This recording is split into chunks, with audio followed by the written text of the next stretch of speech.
সাম্প্রতিক সহিংসতায় আহতদের দেখতে পঙ্গু হাসপাতালে প্রধানমন্ত্রী। ঢাকা মেডিকেলে আহতদের দেখে চিকিৎসায় সব ধরনের সহযোগিতার আশ্বাস। দেখছিলেন সংবাদ শিরোনাম, এবারে বিস্তারিত। কোটা সংস্কার আন্দোলন চলাকালে সংঘর্ষে আহতদের দেখতে রাজধানী পঙ্গু হাসপাতালে গিয়েছিলেন প্রধানমন্ত্রী শেখ হাসিনা। সকালে তিনি হাসপাতালে গিয়ে আহতদের চিকিৎসার খোঁজ খবর নেন। এর আগে গতকাল ঢাকা মেডিকেলে চিকিৎসাধীন আহতদের দেখতে যান শেখ হাসিনা। দলমত নির্বিশেষে আহতদের চিকিৎসা সরকারিভাবে করার আশ্বাসও দিয়েছেন তিনি। গতকাল ঢাকা মেডিকেল কলেজ হাসপাতালে আহতদের দেখতে গিয়ে প্রধানমন্ত্রী এসব কথা জানান। কোটা আন্দোলনকারীদের সব দাবি মেনে নেওয়ার পরও সহিংসতা জঙ্গিবাদকে উস্কে দিয়েছে কিনা প্রশ্ন রাখেন তিনি। সরকার প্রধান জানান, জঙ্গিবাদ জুলুমের হাত থেকে দেশের মানুষ যাতে মুক্তি পান সেজন্য সব মানুষকে ঐক্যবদ্ধ হয়ে দুষ্কৃতিকারীদের খুঁজে বের করতে হবে। প্রধানমন্ত্রী আবারও বলেন, জামায়াত শিবির, বিএনপি, ছাত্রদলের কর্মীরা হামলা করেছে। এদের মধ্যে কোনো মনুষ্যত্ববোধ নেই, দেশের প্রতি কোনো দায়িত্ববোধ নেই। সরকারি অনেক প্রতিষ্ঠান ধ্বংস করে ফেলা হয়েছে বলেও মন্তব্য করেছেন প্রধানমন্ত্রী।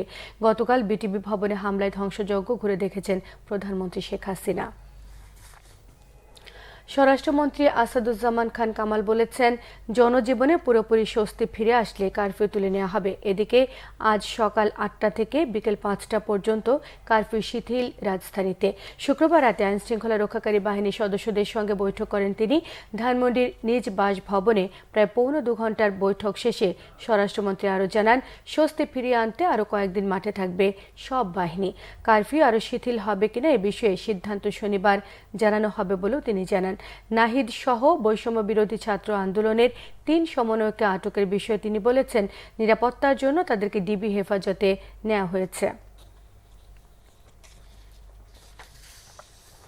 নানা প্রতিকূল পরিস্থিতির মধ্যেও গেল অর্থবছরে আমদানি রপ্তানি বাণিজ্যের সব সূচকে ভালো অবস্থানে মংলা সমুদ্র বন্দর। এই সাফল্য ধরে রাখতে নানা মেগা প্রকল্প বাস্তবায়ন করা হচ্ছে বন্দর ঘিরে। আমদানি রপ্তানি কার্যক্রম স্বাভাবিক রাখা এবং বন্দর চ্যানেল নিরাপদ রাখতে সব ব্যবস্থা নেওয়ার কথা জানিয়েছেন নৌবাহিনী প্রধান। মংলা প্রতিনিধি জসিমউদ্দিনের তথ্য ছবিতে থাকছে ডেস্ক রিপোর্ট।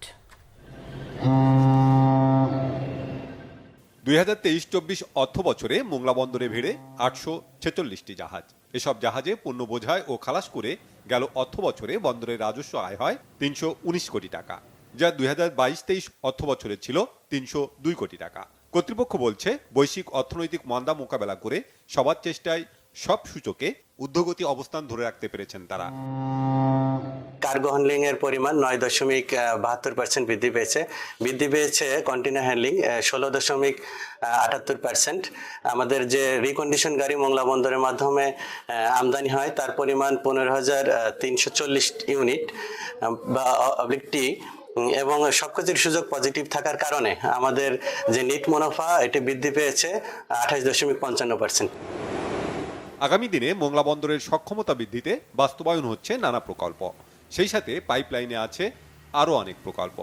ভারতীয় লাইন অফ ক্রেডিটের আওতায় আপগ্রেডেশন অফ মোংলা পোর্ট প্রকল্পটি বাস্তবায়ন রয়েছে। এতে মূলত 13টি কম্পোনেন্ট রয়েছে। সেখানে জেটি নির্মাণ, কন্টেইনার টার্মিনাল ইয়ার্ড নির্মাণ, কার পার্কিং ইয়ার্ড নির্মাণ, সড়ক নির্মাণ।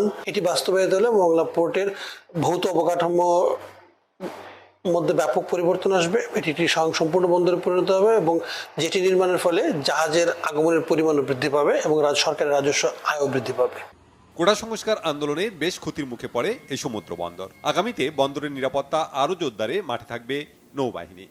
এখানে রয়েছে এক্সপোর্ট প্রসেসিং জোন এবং বেশ বড় ইন্ডাস্ট্রিয়াল এরিয়া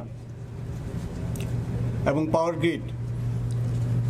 এই সকল গুরুত্বপূর্ণ স্থাপনার নিরাপত্তা নিশ্চিতকল্পে বাংলাদেশ নৌবাহিনীর সদস্যগণ ইন্টারনেট সেবার কারণে কাস্টমস ক্লিয়ারেন্সের জন্য চট্টগ্রাম বন্দরে কিছুটা কন্টেইনার জটের তৈরি হয়েছিল, সেটাও এখন অনেকটাই লাঘব হয়ে গিয়েছে এবং দেশের সকল সমুদ্র বন্দর পূর্ণোদ্যমে তাদের অর্থনৈতিক কর্মকাণ্ড, বাণিজ্যিক কর্মকাণ্ড চালিয়ে যাচ্ছে। যে কোনো পরিস্থিতিতে মোংলা বন্দরের বাণিজ্যিক কার্যক্রম নিরাপদ ও স্বাভাবিক রাখার দাবি বন্দর সংশ্লিষ্টদের। Bangla vision news desk. এই ছিল এখনকার মতো। পরের সংবাদ সকাল 11টায় দেখার আমন্ত্রণ রইল। এছাড়া বাংলা ভিশন সংবাদ ও সংবাদ সংশ্লিষ্ট অনুষ্ঠান দেখতে ভিজিট করুন www.bbnews24.com, facebook.com/banglavishnnews, সাবস্ক্রাইব করুন youtube.com/banglavishnnews। সঙ্গে থাকা সবাইকে ধন্যবাদ।